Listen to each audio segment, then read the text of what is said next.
really good show ahead for you guys today. It's a little throwback episode, before our 2-year anniversary show, which will be airing next week on December 7th. Once again, you can catch us here, 98.5 on 5 to 7 p.m. Eastern. We got my good old co-host, Freeman William Hudges, coming back next week to celebrate our 2-year anniversary show with. But what I mean by throwback episode is just for now, it's just going to be me. Until my co-host Carmen gets here. But we have a really good show for you today here. We're recapping, unfortunately, the heartbreaking loss between the Eagles had up in MetLife Stadium against the New York Giants. We're going to be talking to some Philadelphia 76ers. And also some big news in college football. Some landscaping has definitely changed in the college football landscape in regards to some coaches. Lincoln Riley is out of Oklahoma and he's heading to the Pac-12. That's right, he is going to USC. And Brian Kelly, long-standing coach at Notre Dame, is heading to the SEC. He is going to LSU. And I'm going to talk more about that, briefly. But if you want to call to join the discussion, the number is 215-763-9596. That's right, the number is 215-763-9596. And yeah, let's talk about it because that has been the biggest news cycle that has been taken over all the sports ways over the last 24 hours is the news of Lincoln Riley and Brian Kelly's departures from their teams to go ahead and for new teams. So honestly, I didn't see that coming, but 1 second. Sorry, I got to get all my notes here. but just a real quick recap about all of this in regards to the Brian Kelly, Lincoln Riley news. When I heard about the news about Lincoln Riley to USC and Brian Kelly to LSU, it did take me for a shock because the two biggest NCAA college football mainstays will leave their schools. However, given the amount of money that is involved now in college football, which is now what's in the billions now because now of the college football playoffs, and it continues to grow every year, I can't fault for either one of those guys taking the positions and new salaries. However, that really isn't the issue for me. Coaches leave new programs, and for new positions, that isn't new. To me, it's just a lack of backlash from us, the media, as opposed to, college players, going ahead, going through the transfer portals, opting out, in terms of bowl games, because that was a big thing about 5 or 6 years ago, the amount of players opting out to preserve themselves for the NFL draft, before going into bowl games. So years ago, when players would opt out the bowl games to preserve themselves to get ready for the draft, it was viewed as a red flag. Players like Christian McCaffrey when he was in Stanford, Jabril Peppers when he was in Michigan, and Leonard Fournette when he was in LSU, they were viewed as selfish and was setting a negative trend that would impact the integrity of college football. The same rhetoric was being used in regards to the transfer portal. Hell, even college players up until this point couldn't even make money off their own names because they were viewed as amateur athletes. This isn't a call to drag or slander either Riley or Kelly. In fact, congrats to both of them. Riley was smart in regard because I believe he'll fare better in terms of recruiting and getting into the college football playoffs every year in the Pac-12 as opposed to, Oklahoma now going into the SEC. I'm even sure all the commits that he has from his 2022 and 23 class will probably now opt to go to USC and go along with Lincoln Riley. And now Kelly's making a lot more money in LSU than he ever will do in Notre Dame. The SEC is just a money and recruiting powerhouse. So I'm pretty sure in regards to talent, he'll probably get a lot more talent back heading down there as opposed to what he would have gotten in Notre Dame. The issue to me is the long-going narrative that college players are selfish and looking for their own best interests instead of the love of the game. That we as the media need to keep that same energy in regards to these coaches in regards to following the money. Players look for the best interests of themselves. That's what you need to do. They got 3 to 4 years to try to maximize their stock, maximize what they're able to do to get themselves in a position in which they can draft. There's a reason why Jalen Hurts transferred to Oklahoma, because if he would have stayed, he probably either would have been a late round. He would have been either been a late round pick and not really even given a fair shot. But because he went to Oklahoma with Lincoln Riley, the opportunities that he gotten during his senior year, being a Heisman candidate, allowed him to be a second round pick, and now he started for the Philadelphia Eagles. The reality is that players are only looking for the best interests of themselves, same as the coaches. But one continues to get scrutinized, and the other really doesn't get any sort of backlash at all. So, as myself, as a media member, the only thing we have to, my only call to action is keep the same energy. And that's my takeaway in regards to Brian Kelly and Lincoln Riley. I wish them both the best of luck in their future endeavors. And, good luck, Oklahoma and Notre Dame. And what do you know? My co-host is here. Hello, Carmen. Hey, Chris. How's it going? Oh, I'm surviving. So I know you're not a big college football person, but you heard the news about Lincoln Riley and Brian Kelly, right? Leaving their programs to go to. I did hear about new coaches at Notre Dame, right? And LSU, or they're leaving Notre Dame to go to LSU. Yeah. All right, we got our first caller. 98.5 WJYN, Running Back Sports. This is Avery. What is up, Chris? Hey, Avery, what's going on, man? Not much, man. Not much. How are you? I'm good, man. I just got done my cold open in regards to the Lincoln Riley Brian Kelly news. Oh man, great news after a great holiday, right? Yo, yeah, definitely. How was your Thanksgiving, by the way? Oh, my Thanksgiving was really. I was thankful for being at home with my mom, my sister, my dad stopped over, and we all got to watch the Cowboys lose. So it was that's always a good day, right? As per tradition. How you been, man? I cannot complain at all. Recently engaged. Congratulations. Appreciate it. So things are good. But okay, listen, it's not about me. It's about football and sports, man. Yeah. So Lincoln Riley, Brian Kelly. Yeah. I'm shocked with Brian Kelly. I'm honestly shocked. I mean, you're talking about Notre Dame, one of the most prestigious, historic universities, especially when it comes to college football. I mean, so like people, I don't think a lot of people even understand how prestigious and how powerful the name Notre Dame rings in the college football universe. I mean, they don't even have a conference. They play an ACC schedule, but they're not an ACC team. Yeah. So it's like, just looking at it from that standpoint, the power that comes along with being at Notre Dame, and then you're the winningest coach in the program history, mm-hmm. and you kind of hot-tail it to the SEC because it seems like you couldn't cut it. You couldn't beat the SEC teams. So you're like, oh, if I can't beat them, join them. That's what it seems like. But I don't know. It's again, it was shocking to me. And Riley, I mean, USC is one of the other most coveted jobs, on the planet, mm-hmm. right? I think it's probably in that top 5 tier as far as the upper echelon of college football teams that you want to be the coach or be associated with. Yeah. But wow, I mean, Oklahoma, they're not slouches themselves, and the program seems to be back at least toward, if not at the top, but without question toward the middle of the pack in the top of that middle of the pack teams that really could make a run.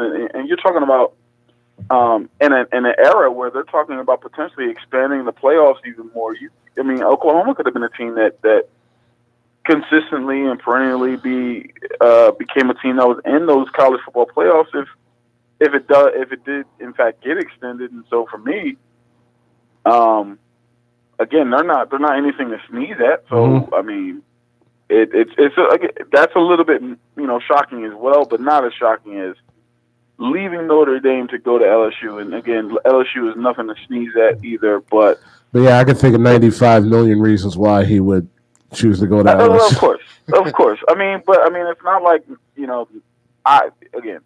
for me, it's gotta come down to something more than that at some point. And then just kind of how the way and I've heard the reports and everything that he apologized to his team with how the news came out and everything like that. But to me, I kind of feel like he leaked the news because he wanted to one-up the Lincoln Riley news.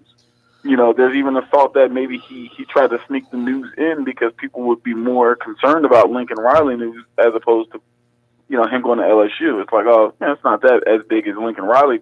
Dude, it's Notre Dame and you're Brian Kelly. Absolutely not. I mean, you're a guy who is literally everywhere you've gone, you've turned programs around. Literally. Like, you haven't won the big game yet, but you've literally made teams, a perennial 10-win teams everywhere you go. So it's like, and then again, you go to Notre Dame, one of the most prestigious in all of college football. There's no way you're sweeping that under the rug. So in my opinion, I don't even think it's him trying to sneak it with the Lincoln Riley news. I think it was trying to one-up the Lincoln Riley news. Yeah. But yeah, I definitely agree with you about the USC job because to me, like, Oklahoma's a really good program, and he has a lot to do with that. But it's like them going to the SEC now. It's like you're then fighting recruits now in the SEC. It's like you're fighting the Alabamas, you're fighting Jimbo and Texas A&M. But it's like meanwhile you go to the Pac-10.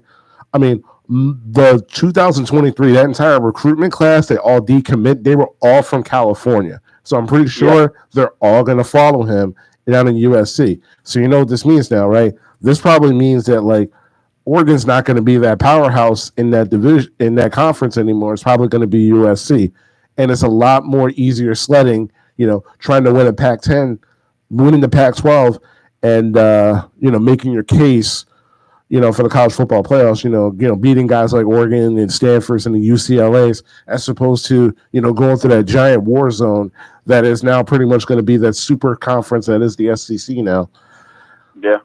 Well, to me, it's more impressive if you can win in that super conference, that SEC. Because you can make the case that you kind of bowed out before it really got heavy and the pressure really got kicked up. Because if you can win in that, to me, your recruiting level goes through the roof. First of all, one trip to the college football playoff in that conference is huge. But to win it all or even make the championship game would be huge, and it would, to me at least, it would show your coaching acumen that you not only can you recruit, but you can actually coach these guys and get them to play in a situation that is, not as pristine or not as preferable for them because they're going against the, like I said, that like you alluded to, that super conference, right? Now you're going to what? First of all, even now, before all of these things kick in, you're going to a conference that, if we're going to keep it all the way funky here, it's not really respected as a top tier conference. It's like the SEC, and then depending on your taste, you might be a Big 12 guy or a Big 10 guy, and then maybe an ACC, and then you're talking about those specific conferences. It's, for me, I'm not too sure that if he, even if he does bring USC to back to glory, if I'm going to be as impressed as if he would have taken Oklahoma and continued what he was building there and won it all. Yeah, that's true. But also in regards to Brian Kelly, you also got to think about it. Notre Dame is, in regards to not only just for getting recruits, but like academically, it's like one of the toughest schools to get into in the entire country. Like in the likes like Stanford, UCLA also. So to me, him going to LSU, where the educational, with all due respect, the educational requirements aren't as high as it is going into Notre Dame. So it's a lot more easier to get those 4 to 5 star recruits who aren't that strong academically. So it's easier for him to get like a much better team in regards to athletes to go to the SEC to play in LSU. Not to mention the LSU paper trail is ridiculously big. He's trying to get now his defensive coordinator from Notre Dame, and he's trying to make him the highest paid defensive coordinator in all of college football.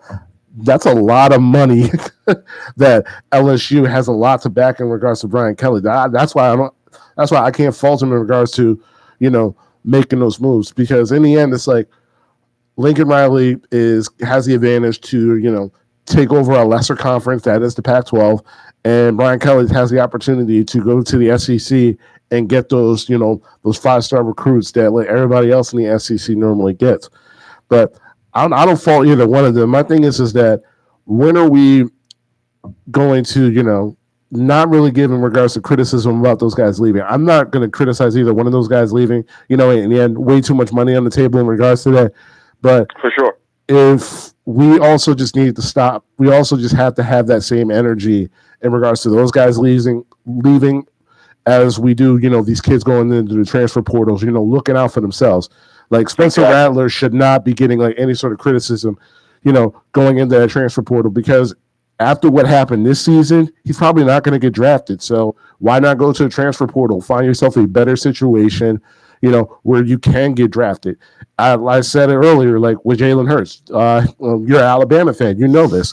Him and Tua wasn't going to work out. That 2-quarterback system wasn't going to work. So that's why he went to Oklahoma, got coached up by Lincoln Riley, and that's how he's got his draft stock back up as a day 2 pick.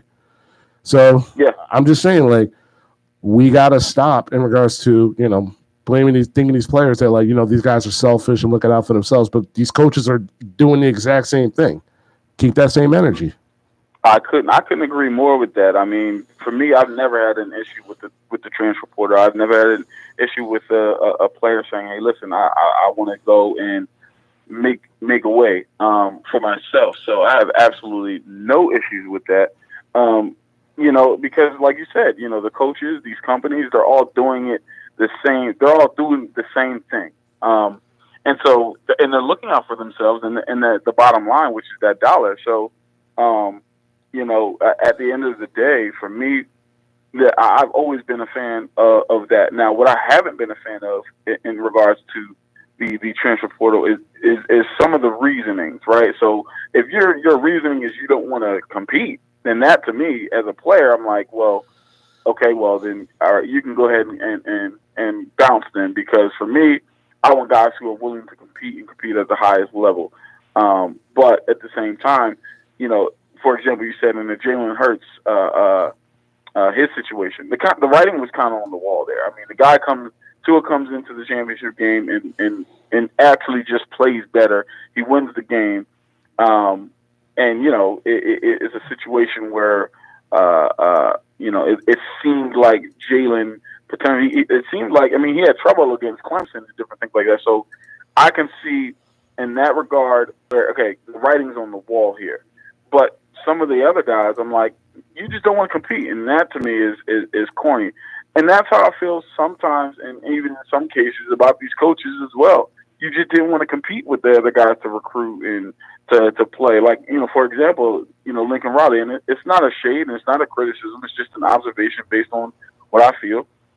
Again, you're going to, again, quote unquote, a weaker conference because, and this may not be your reasoning, but because because all of this stuff is left up to speculation and we don't know for sure, someone can assume you left because you didn't want to compete with that, in that power conference that is looming. So to me, I don't have a problem or a criticism for either way. But I definitely agree. If it's going to happen that way, if it's going to continue to happen this way, the scrutiny has to stop. It really has to stop. Mm-hmm. Keep the same energy, like you said, across the board. Absolutely. Avery, one last question before I let you go. Bama fan, SEC title games this weekend. You guys against Georgia. You think you guys can, close the deal, become SEC champs again? I think it depends on if we decide to play Alabama football. It's as simple as that. I think Georgia is easily, without question, the best team in the nation. And even saying that, I don't want to slight Cincinnati because Cincinnati has proven that they can play with the top guys. Mm-hmm. So I don't want to slight them. But I think Georgia, just from an overall standpoint, all three phases of the game, especially within the trenches, I think Georgia is probably the best team in the nation, even over, like I said, Cincinnati and Alabama and all those other teams. But I think we have the potential. I think we're built to beat a team like Georgia. I think it really depends on, like I said, if we're going to play our style of football. I mean, if you watched the Auburn game, I mean, that game, granted, Auburn and Alabama, the rivalry there is huge. So, and we know rivalry games, people get up for those a little bit differently. But I mean, this is another rivalry game in a sense, maybe not as big as that, but it's still a rivalry game, and it's for a championship. So, if they get up, I think that they potentially could. I'm going to be honest, because I'm a realistic fan as well. I'm not foreseeing it because, like I said, I think Georgia, just in every phase of the game, they're that good at all phases of the game this year. So I think that they'll probably end up pulling out the victory. But I do believe that Alabama has a puncher's chance to go ahead and do so. I mean, the one loss we had this year was to a horrible team. They were not good. It was not a good loss. It's obviously affected the rankings. I personally, and this is just my personal opinion, the last maybe 2 or 3 weeks, I don't think Alabama should have been ranked in the top 4. I think, and this is just my personal opinion, because you're talking about a Cincinnati team who's at 4 when they're undefeated, when Alabama has one loss, it was not a good loss. Cincinnati is now beaten, I believe it was that, they beat Michigan, who just beat an undefeated Ohio State team. So to me, you're talking about an amazing victory right there. That it looks like for Cincinnati, and also what doesn't look like a bad loss on Michigan's end, because again they lost to an undefeated Cincinnati team. Notre Dame can make a case as well, because they only lost to a ranked team. As opposed to Alabama, the loss they have is to an unranked team, right? And so to me, I mean, obviously, like I said, Georgia's number 1. I think, to me personally, I think Cincinnati should be number 2, and followed by 3 and 4.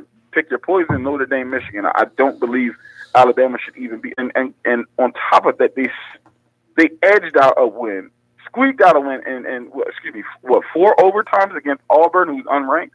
I don't believe that they should be there, but with that being said, I do believe they have a puncher's chance to beat Georgia. But I won't foresee it, and I won't. If you're asking me what the money line is, you better take Georgia. Yeah. Well, look on the bright side. At least you guys are still competing for a college football spot. Meanwhile, my Ohio State Buckeyes are going to be home watching Iowa versus Michigan. This is true. I love Alabama and I love Michigan, so I had to bring it up, and I'll rub it in your face one time. Go blue. Oh, man. Gotta do it just one time. I know. Yeah, on behalf of Jerome. There you go. All right, Avery, I appreciate you calling in once again, man. Congratulations on the engagement, and I will. I'll definitely see you down there in February in Mobile, man. Oh, for sure. Run it back, sports. Let's do it, man. All right, man. Take care. Appreciate you. Mm-hmm. Oh, man. That was good. Once again, you're listening to 98.5 WJY. Yeah, Running Back Sports Show, Sports for the Culture. If you want to call to join the discussion, Carm, drop that call number. 215-763-9596. And there we go, man. Listen, you want to talk about anything, man. You want to talk about football. You want to talk about basketball. You want to talk about college football, college basketball, WNBA. Well, the fact that it's 5 o'clock and it's pitch black outside, listen, anything you want to talk about, man, we're here. We're here for you. We're not just talk show hosts. We're also therapy. Facts. And speaking of therapy, man, I think I'm probably going to need to go back to therapy after watching the Eagles game this past Sunday. Yeah, the Eagles game was just not pretty, just not the best performance all around from anybody. So it's pretty cringeworthy, especially against the Giants. It's like, come on, like how you play that crappy against a team like the Giants? Like that was like a gimme game. Like that could have easily won. Yeah. Yeah, but unfortunately, the Philadelphia Eagles lost this past Sunday against the New York Giants at MetLife Stadium, scored 13-7. Defense did not get any turnovers. However, they still hold them to 13 points, giving the offense still a puncher's chance to come out and go get a win. However, the offense did not deliver.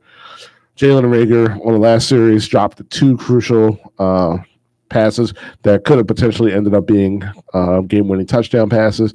And Jalen Hurts was probably coming off his worst game of the season, going off 14-32, 131 yards, and 3 picks. Just overall, not a really good performance from the offense outside of really the offensive line. Jalen, Devontae Smith, and Dallas Goedert, I believe they had 4 targets combined. I really don't even know where to begin to even dissect this game.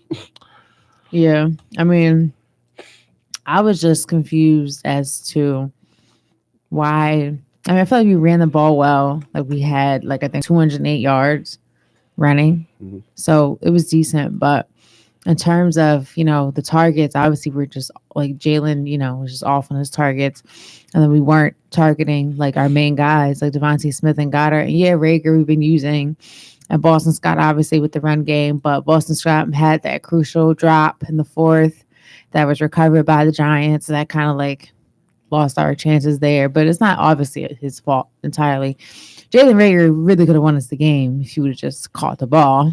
But, there's a lot of, in a game where there's a team sport, there's a lot of plays and a lot of things that happen throughout the game that you could just pinpoint and say, hey, if we would have got this, we would have been up by this, or if we done this, we would have maybe stopped them doing that. So there's so many things that the Eagles just dropped the ball on that we could have won the game, but we just missed opportunities.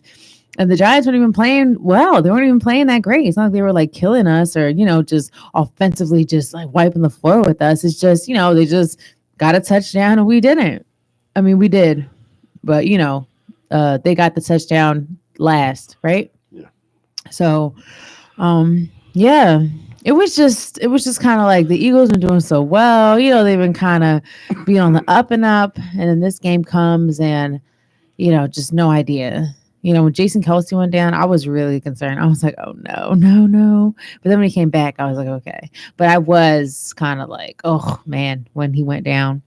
And then it's funny because the Giant that got their only touchdown is from Temple. He's a Philly guy. So it's pretty ironic. Yeah. But I don't know. I'm glad that we are keep running the ball. But obviously Jalen has some accuracy issues and, some interceptions. So that doesn't help a team when your ball gets intercepted, better decisions on his part, especially when we were going into halftime. We could have got some points on the board. Didn't miss opportunity. Yeah. Imagine if we would have thrown it away, still got 3 points on the board. And then that last series, all you needed was at least a field goal. Yeah.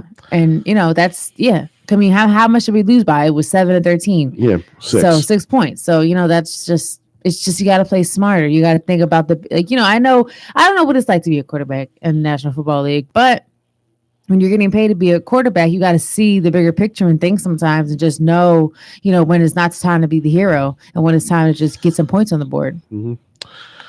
Yeah, because when I saw that play last year, we saw Carson Wentz do a lot of, that's pretty much been his entire career. He just doesn't know when to let a play die. And because of that, he's always, big risk, big reward. So that's something that last year that Carson Wentz got crucified for. Mm-hmm. And when we talk about Jalen Hurts, he protects the football. He doesn't make any plays like that. But this Giants game, he made a bunch of those. He made a bunch of those plays where it's I thought he wasn't supposed to make those kind of plays. Right. But maybe because we've been winning, he just thought that, he was just kind of trying to maybe just be something that he's not at this moment. You know what I mean? I just feel be you, be who you are. Don't force it and don't try to be a hero, especially in a game like that when it's obviously we're on a roll. We're trying to make a playoff wild card push. That's fine. But it's not like you really needed to do that. It's not like they were killing us 26-0 going in a half. Yeah. It's just, you could have just played it smart, just get points on the board slowly but surely, field goal. If it's not there, it's not there. And just 6, like, you know what I mean? Like, points, field goals count as points too. Yeah, you can't beat somebody with field goals versus touchdowns, but you know, that's something instead of taking away nothing. Mm-hmm. So I don't know. I was just like, wow. Yeah, but honestly, I guess in a way, Jalen Hurts is kind of thanking Rager because Jalen Rager has been getting like the butt end of the criticism after that Giants game. Oh yeah. And I'm going to recite some stats that I've been saying on Twitter. It's minimum at least 30 catches throughout the year. Jalen Rager is ranking among 92 wide receivers this year in 2021. 0.62 yards in terms of route running. That's the worst out of all wide receivers. 8 yards per reception, the worst out of 92 receivers. 9 catches for first down. That's the second worst out of all eligible wide receivers. And 2 out of 10 in terms of contested catches. That is the 5th worst rate out of all wide receivers. Oh. So pretty much Jalen Rager, you're not our bag of chips. You're not the bag of chips that we want. Yeah, and it's unfortunate because the guy was making one-handed catches all preseason and training camp. Of course, it's preseason. Who cares? Let's go wild. Let's go nuts. But it's funny. I saw something. They were like Jalen Rager versus Justin Jefferson. They were like showing the numbers. I'm like, listen, let's just not talk about it because it's just, again, the curse of Philadelphia not knowing how to draft, not knowing how to just pick them. You know, because we could have had Justin Jefferson, but again, Jalen Rager, that's where we're at. But here's the thing. Again, it is a team sport. You can't blame them for like all the missteps that the team did. You know what I mean? All the things that happened. But it's just like at the end, when it comes down to it, you got one job, catch the ball. And it's not like Jalen, you know, Hurts, he threw you like, you know, a pass that wasn't catchable or, you know, it was kind of like, you know how he is. Sometimes Jalen can be high or low with his passes. Like sometimes he's not accurate. That pass totally could have caught that. I don't know. Yeah. It's like with the Quez Watkins that other week when it was right in his hands, he just dropped it. It's just like, come on, bro. Like we can't have these drops. Like our team is not that great that we can just be dropping passes that are in our laps. So that was just frustrating. And then it's just against the Giants. Like it's in our conference. They're not even good. You know, Daniel Jones wasn't even doing anything really. Like he barely got them to win. You know what I mean? It's just like, come on. Like this is, but honestly, I'm not surprised because it's typical Philly sport behavior.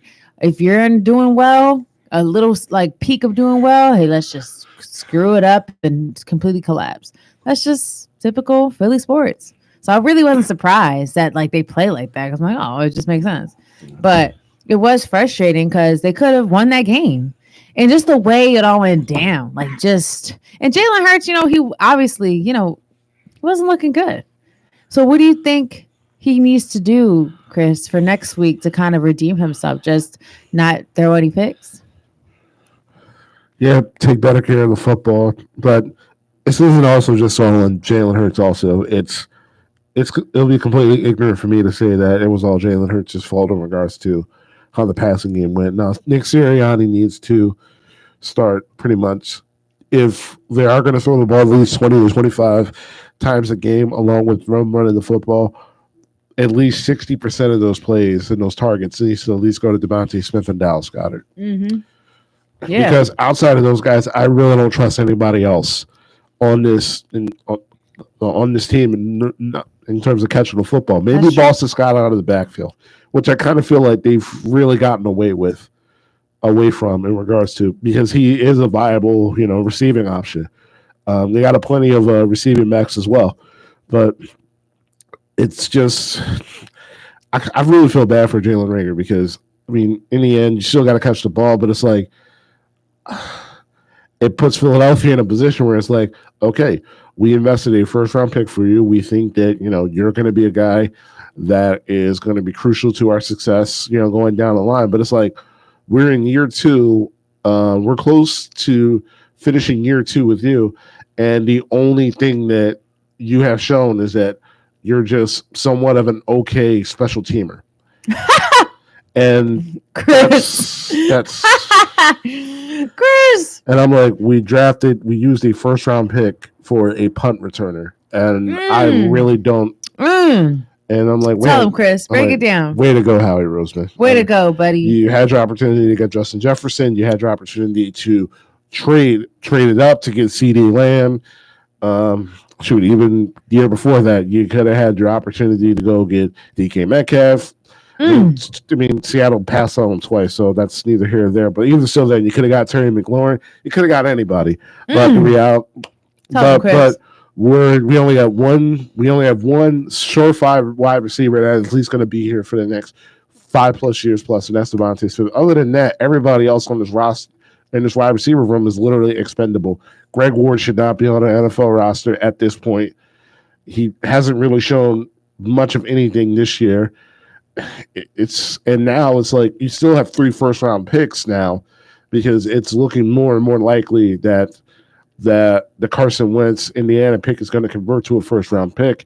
But it's like now you're in a position where it's like, we'll probably have to use another first-round pick to draft a wide receiver, because Jalen Reagor is just unplayable at this point. Right. Yeah, no. And same with JJ Arcega-Whiteside. We wasted a first and a second-round pick on these guys, and they're unplayable. So now we have to go into this draft, which really answers a lot of things that we need defensively to help, offset the load for Devontae Smith now, because we screwed up on Arcega-Whiteside and Reagor. Yeah, no, for sure. I mean, wow, Chris, can you break it down like that? Yeah, and who knows? Maybe. And listen, I don't have an issue when it comes to Jalen Hurts, but it's like you can clearly see. But that Giants game showed that the limitations of what you can really do in an offense that is with Jalen Hurts, because that one pick. Listen, let's be real. Jalen Reagor had that one deep pick to the safety. Reagor had his man beat. If they had like a Russell Wilson or like an Aaron Rodgers or even a Carson Wentz that is able to, put that ball deep, that's probably a completion. But because of Jalen Hurts' limited arm strength, that's a pick. So it's like now it's like, okay, we're coming down to the home stretch. You have the easiest schedule.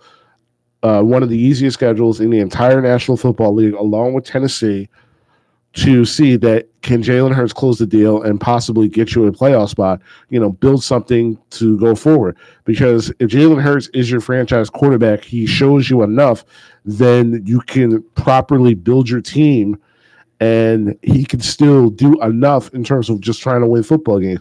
But if Jalen Hurts, if what we saw in the Giants game is stuff to come throughout the rest of the stretch, then at that point it's like I don't know what Howie Roseman and like Jeffrey Lurie is going to do for that in regards to that quarterback position, because if Jalen Hurts doesn't pan out, then you might see them possibly trade for a veteran.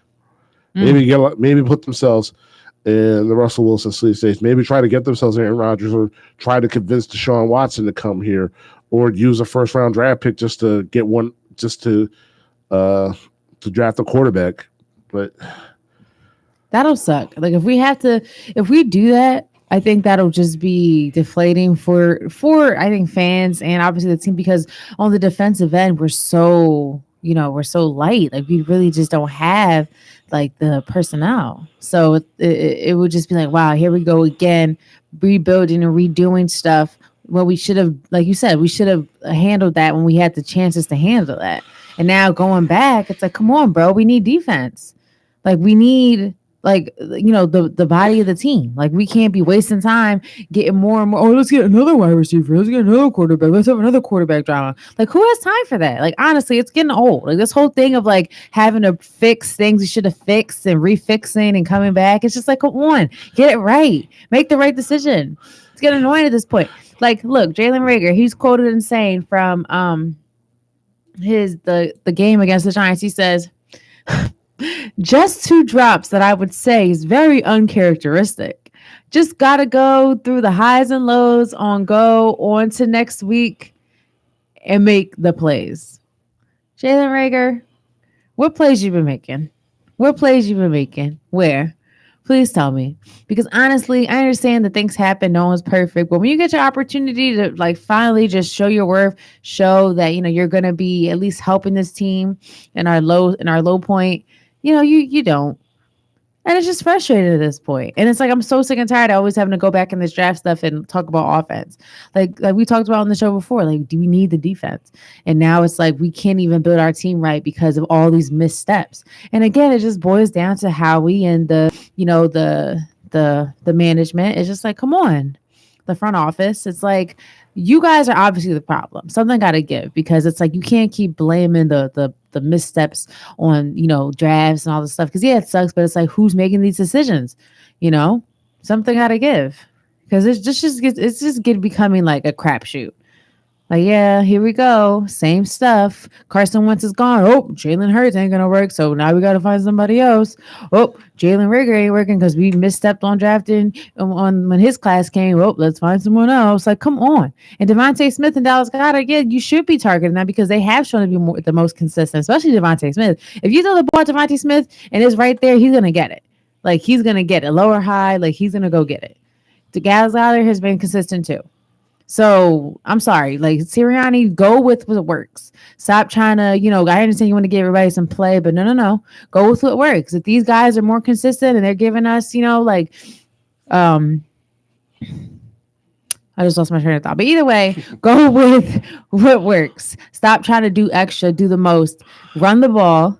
Go, if you're going to throw the ball in situations that make sense, where Jalen can, get the most out of what his skills are, Jalen Hurts, and then go with our receivers who are actually catching the ball and, and who are not, making a drop every 10 seconds. I don't know. I just think it's simple. It's becoming so hard. The Eagles football is just becoming hard to watch, because it's like, why does it have to be so hard for us? Why can't we just do what we know to do? Why can't we just do what makes sense? Why do we have to do this and go through this? We are again talking about this crap again. Yeah. Well, the quarterback controversy is probably not going to go away, considering the fact that it's now being reported that Jalen Hurts is nursing a sore ankle. So there's a possibility where he may miss this Sunday's game, and Gardner Minshew might be able to start it. Gardner Minshew is the savior of the Eagles. Come on in and win us the rest of the games this season. Chris was rooting for you from the beginning, and now you're going to prove yourself. It's the Minshew mania, baby. It's coming. Yeah. I'm just saying, like, listen, even Chris's is kind of like, whatever. Listen, even Chris. Just finish second in the NFC East. Just finish second. I don't care how. Bro. I don't care who's the quarterback. Save my hair. Just save Chris's hair, because if we don't, Chris is getting a mohawk, people. He's getting a mohawk. His hair is on the line. So if you want to see Christopher Thomas get a mohawk, root for the Eagles a tank. Okay. If you have any comments about that, you want to comment on our live right now. We're live on YouTube right now, Running Back Sports Show on 98.5 WJYN YouTube channel. So if you want to see Chris get a mohawk, if that is your love in life, to see Christopher Thomas get a mohawk, you write on those comments, Chris Mohawk 2022. Think about that. What is that? What you're waiting for? I kind of do want to see. I think it'd be cool. Oh my God. Chris with a mohawk. I kind of like, honestly, now that the vet has been made and is set, and it's like, I know you're really gonna do it. It's like, I kind of want you to do it. Like, so I'm kind of like secretly hoping the Eagles tank just to see you get a mohawk. I mean, I don't want them to tank, but like, just to see you get a mohawk, I'd be worth it, because this season's a wash anyways. So you get a mohawk might just be the highlight of the season. You know what? I hope every single time you drink a water, somebody sneaks in a Red Bull in there, so you never go to sleep. Wow, Chris. This is how we feel. This is how we doing. Listen, people, I just want to say this. I'm working overnights now, and I'm exhausted, and I can never sleep right, because I don't know if anyone's ever worked overnights, but it's very hard to sleep during the day when you work all night, because it's not natural. Your body's supposed to sleep at night, if anyone didn't know that. So Chris is trying to say he wants me to be up even more because I can't sleep. Thanks a lot, Chris. You know what? Mohawk 2022. I don't care. Eagles, tank. We want the Mohawk. We want the mohawk. We want the mohawk. And listen, people, when Christopher Thomas gets this mohawk, we will be posting it on the Running Back Sports Show Instagram page, and we will be tagging our buddy pal Jeff, who made this bet with Chris, and we would just be, showing that here at Running Back Sports, we stay true to our bets and we stay true to our name, and we go follow through with things that we promised to do, unlike the Eagles. Yeah, I am a man of my word. He is. Yeah. I did make 1 year when DeMarco Murray, the 1 year that DeMarco Murray was here, I said, hey, I made a bet with a Cowboys fan saying that if DeMarco Murray doesn't rush for at least 1,000 yards, I will have my profile picture on Facebook as Tony Romo for at least a month. And I was a man of my word. Everybody, I did it. And everybody was like, did you lose a bet? Yes, I did. He's like, oh, I thought you were never. I was never be a Cowboys fan. Yeah, okay. I will kill before I become a Cowboys. Right. And here's the thing, Eagles, we could have really got a win, and the Cowboys just took a horrible loss against the Raiders. They just got spanked, and it's like we still lost, man. This is our moment. The Cowboys are on a downward right now. We could have had our moment in the freaking sun. Gosh. Yeah. And once again, you're listening to 98.5 WJMYN, Running Back Sports Show, Sports for the Culture. If you want to call and join the discussion, drop that call number. I'm going to do like Martin said, of course. 215-763-9596. Yeah, of course. Of course. Mark Thompson. Yeah, that's it. Oh, my God. Yeah, Mark Thompson, you're here in spirit. Oh, Mark, guess what? I'm sitting on your side, aka that was my side that you took for me. I don't know where the roller chair is, but it's in the back. I'm here at my side, the side you try to take. So, well, that's it. Well, it probably wouldn't happen if you. Never mind. Yeah, don't even do it. Don't even do it, Christopher. Don't even. We're a team here, Running Back Sports. We're not gonna do that. We're not gonna do it. We're not gonna do it. We're not gonna do it, Christopher. I just want to say that it's -2 degrees in here, and Chris has on a short sleeve Ohio State t-shirt, and he is not cold at all. He's cozy. I have a long sleeve shirt on, a hoodie, my winter coat, and I'm freezing, and Uggs. Chris has on a short sleeve shirt and sneakers with his ankles out, and he don't even care. Chris is honestly he's cold-blooded. Dang, Norm, I see you. Yeah. Yeah. I see you got the you got that jacket from the Runaway Love Ludacris video on. First of all, honey pie. First of all, if you want to get technical, this jacket's from Zara. Okay, this jacket is up to par, up to trend. Don't try to play me, buddy. Try to figure them out on a real so cold. Listen, first of all, this jacket is nice. Okay, it's fashionable. You weren't here. No coat, no sweater, no jacket. I'm freezing. His ankles is out. I'm cold. Running Back Sports Show. You really feeling some type of way about me right now. I really am. Let's invest in a heater. Let's do that. I'm cold. You be all right. No, listen, I'm not a winter person. I'm a summer baby through and through, and I completely change attitudes, appearances, and just whole demeanor in the wintertime. I'm not down for it. Anybody out there, running back fan, you listening? Please just let us know. Winter versus summer, what you picking? Are you one of the person who's I can't wait for honey weather. I can't wait for sweater weather. Oh yeah, sweater weather, hoodie weather. People, here we are. You happy now? You got your hoodie weather. You got your sweater weather. You happy? You bundled it up. You have your layers on. You feel good with your layers. I'm cool. I would never in my life say, I can't wait for hoodie weather. Never. You would never hear me say So you're not down for that hot chocolate weather? I like hot chocolate, but I will rather have that in home in my AC. That's fine. I don't need it to be freezing cold. This one warm cup of hot chocolate is going to just warm up my body and soul while it's too negative to it outside. I'm cool. I'm good. That hot chocolate is going to get cold. No, you know what? No, listen, man. Listen. What, Chris? I'm just saying. What? Listen, I'm saying I love this time of year because you know why? It's cold. I don't gotta leave the house if I don't got to. That's the beautiful thing. I'm like, yo, you trying to go outside? I'm like, Ooh, outside. Ooh, it's like I know, but it just kills the vibe. It's like, you don't want to, and everyone's like, oh, it's boot up weather. It's cuffing season. Big boy season. Blah. Oh, come on, Big bro. boy season. Listen, You gotta get yourself a big boy. Lord. Thick boy. A thick boy. Okay. I don't really know about them thick boys. Not in that way. Anyways. Get them cake boys, man. Yeah. What are you, Freeman now? Talking about cake. Hey, I mean, there's nothing wrong with there's gonna be a lot. There's gonna be a lot of cake references next week. He's gonna be here for the anniversary. Oh, cool. Yeah, I mean, it's not like it's like anything wrong with a guy with a little cake. It's not wrong with that at all.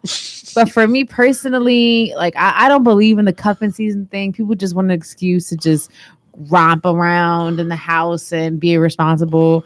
In reality, you can be cuffed up winter, spring, fall, summer. Like it's all your choice.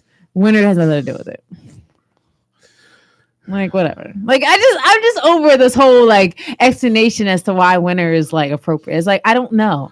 Like this is why I can't live in Philadelphia long term, because it's like I cannot stand the cold, bro. Like I'm born and raised here, and I'm just so against it. Like I don't like it. Sorry, I'm just saying. Like I just feel like, oh yeah, it's cuffing season. Oh yeah, man, it's cuddle weather. Let's stay in the house with your boo. Like how about like most wonderful time? You can stay in the house with your boo anytime, bro. It doesn't have nothing to do with the winter.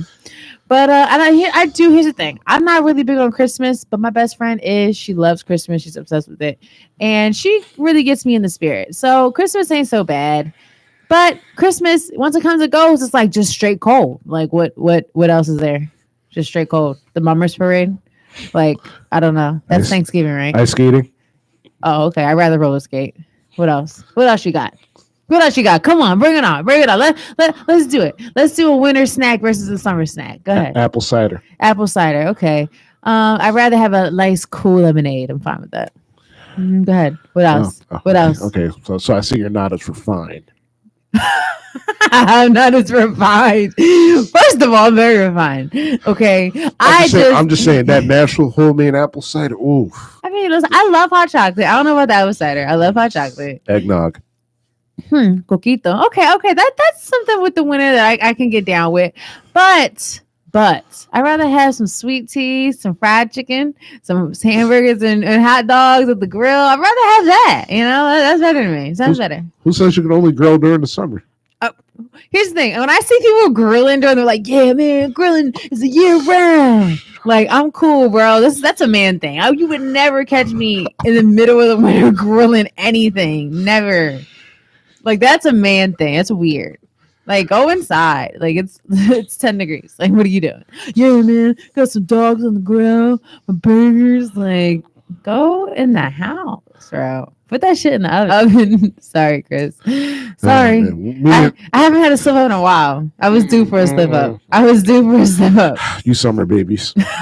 Winter babies would never. Oh, Chris's birthday is like, isn't her birthday the first day of the year? January 2nd, actually. January 2nd, right. No, like my mom actually said, he was like, why couldn't you just be born on New Year's Day? He was like you're supposed to. I'm like, first of all, I never asked to be born. Wait, why should you say when you're supposed to? Why? What do you mean? Because it's just been cool to be born on the first day of the year? Yeah. Yeah, I mean, it is kind of cool to be born on I'm born on the first day of the year. Like my sister, she's born on the last day of the year. She's born on New Year's Eve. Okay. So she's a New Year's, and my other sister's born. Her birthday's coming up December 18th. My sisters are Irish twins. They're 11 months apart. Mm-hmm. They're not even a year apart. My parents were sick. They was doing some things. Ooh. They should have been relaxing. My mom should have been resting her womb, but she wasn't. Yeah. But yeah, so it's me and Chris Thomas here. People, Mark Thompson is not here. He has some stuff going on, so we're holding down the Runnerback Sports Show where we're gonna talk. Hey, listen, we got Christmas. Oh yeah, what does summer got? 4th of July, my birthday. Mark 4th of July, my birthday, Mark's birthday, Memorial Day, Labor Day, all the days you have off. Hello, New Year's Eve, New Year's Day, my birthday, the NFL playoffs. Okay, well, the summer has the NBA playoffs. So. Yeah. The NBA playoffs. Oh, you mean outside of Giannis, we either find out either LeBron or the Warriors are going to win. Here we go. Chris is like, yeah, the NFL, you never know. You never know who's going to make it. And who am I kidding? It's probably going to be Brady again. Right. So it's whatever. Right. Exactly. Tom Brady goes to the Buccaneers his first year and gets I'm the just championship. saying we don't need. I'm just saying we don't need 7 games in the first round. Just I mean, it makes it interesting because here's the thing. I mean, just to reference, like when I watched the WNBA playoffs and their finals process, it kind of felt like I was missing something when those first rounds is just one game, like one and dones. It felt like something was missing. Then the second round, it was just 5 games. I just felt like it didn't feel like it was like a full battle, and I wanted to see more. So I appreciate the NBA doing that. I feel like it's appropriate, or maybe I'm just so used to the NBA. The WNBA seemed just weird, but yeah. I don't know. That's me. That's Carm's take. Oh, and by the way, we got Christmas basketball. We do have Christmas Day basketball. That's true. You're right about that. Boom. Good one.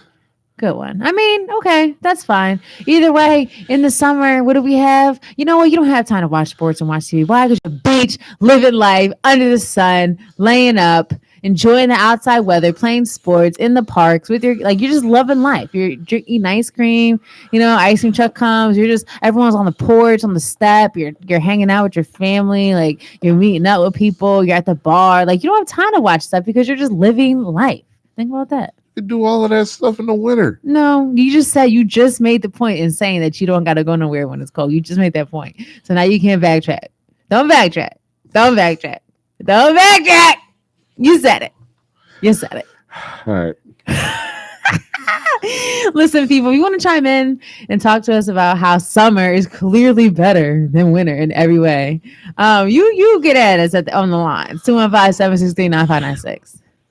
Winter is greater than summer. But listen, spring is the superior of the 4 seasons. So. Spring is nice, but I'm a summer baby, so you know who I'm rocking with. But I do like spring. I do. I enjoy spring. Spring has a lot of stuff. Easter, St. Patrick's. No, that's winter.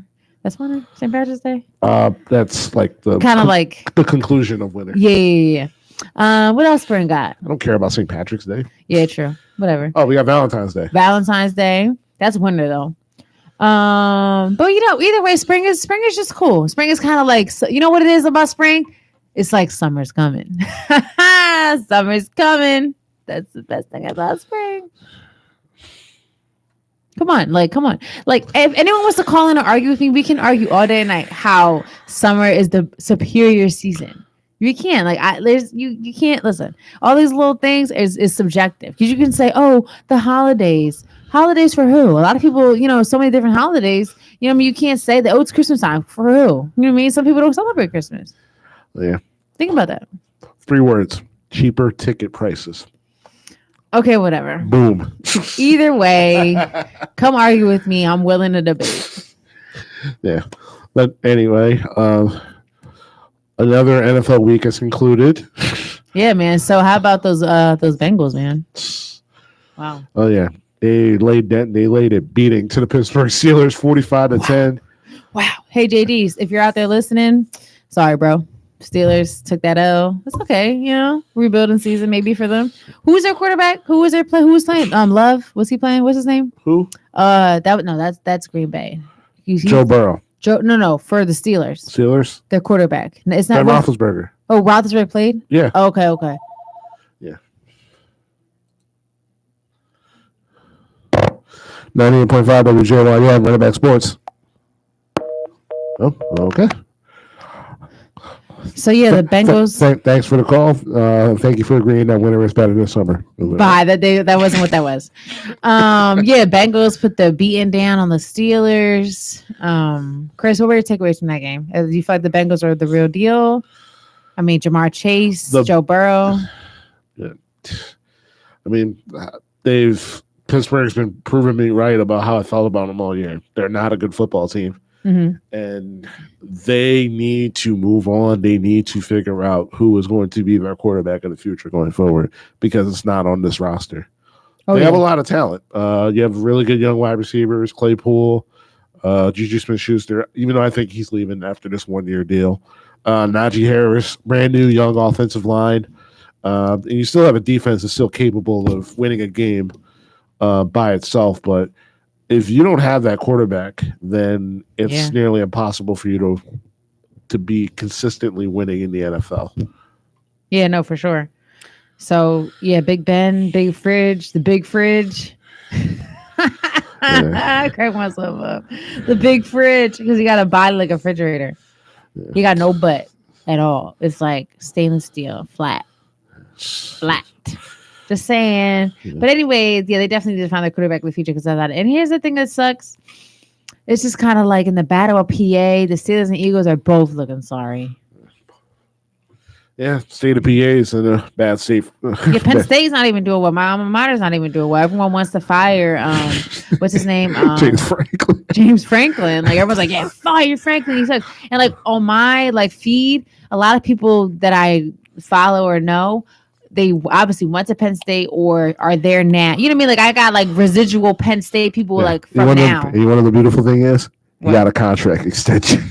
Yeah, I know. So I mean, that game in the snow against Michigan State, that was like, wow. But I really can't laugh because I just watched my Buckeyes just go all the way up to Ann Arbor and just get curb stomped. Curb stomped. Wow, that's a good adjective. That's a good little curb stomped. Is that what happened to the Eagles on Sunday? They got curb stomped? No. They get curb stomped? No. Did the Cowboys get curb stomped? Who got curb stomped this week in the NFL, Chris? The Steelers. Steelers got curb stomped. Yeah. Who else got curb stomped? That's it? The Rams got curb stomped. You know, it was kind of a closer game though. It wasn't the score did not indicate what happened in the game? Yeah. Yo, I'm dying when what's his name? The Packers player was like, Odell Beckham, how about you go get Devontae Adams. He was like, why don't you go get what's his name? Cooper Kupp. Yeah, get Cooper Kupp jersey. You love him so much. I was like, no jersey swap for the boy. I mean, here's the thing. I'm sure when Odell is looking at it, you know what I mean? In the hindsight, it's 2020. You know what I mean? So after he made the decision, it's kind of like, did I make the right decision going to because he could have went anywhere. Like it was open, you know? So it's like the Packers, who people have known and seen during the regular season, they always dominate. You know what I mean? It's just when the postseason comes, it's kind of like where are they going? Mm-hmm. But they dominate. Or the Rams, who kind of look like on paper that they're all set up for success. And, you know, and I think with him, I think to me, he went to the Rams because of just the longevity of what he thought the team was going to be. That's what I thought. That's what I think. He wants to win, but I think he thinks I could probably win with the Rams and have longevity with them versus the Packers with the Aaron Rodgers thing. Who knows what's going to happen? Yeah. And he didn't want to be on a team where they're still kind of figuring a quarterback out. You know what I mean? He wanted to be somewhere where he felt like they could win within the next couple years, you know what I mean, easily and not so much rebuild. Yeah. We also got to think like this is also Odell's possible last chance as well for a prominent role like this. Right. Because if Odell doesn't pan out and let's just say like they're a first round exit, like what happens with Odell? What happens with this team? Because this team and it's not Odell's fault that this team hasn't really won a game since he's gotten there. The Robert Woods tearing his ACL at practice, that really changed the entire landscape of the offense for them because that's somebody who's an outside receiver, who's somebody you can do him reverses, and he doesn't really get a lot of credit when it comes to his route running in terms of getting open. Odell Beckham is more of a freelancer, so like he is just going to get open in terms of how he views the defense. Oh, if he's going to go zone, he's going to do this. If it's man, he's going to do that. Whereas opposed to Robert Woods plays within the system. So it's really just unfortunate. But the Rams are doing all this moves, going big, going home. I respect that. But you got to but if this team does all of these moves, and not only did they do not win the division because it's looking like now that even with all the injuries to Arizona, Kyler Murray not playing and everything, if they not only don't end up winning the division, but if they go to the postseason and lose their first playoff game, then that is, I don't know what's going to happen with that team. With the Cardinals? No, not the Cardinals. No, the Rams. Oh, the Rams. Yeah. I'm sorry. I just like blank for a second. Yeah, but yeah, I mean, it just seems like he always goes to teams that has promise and then things just fall apart. Yeah.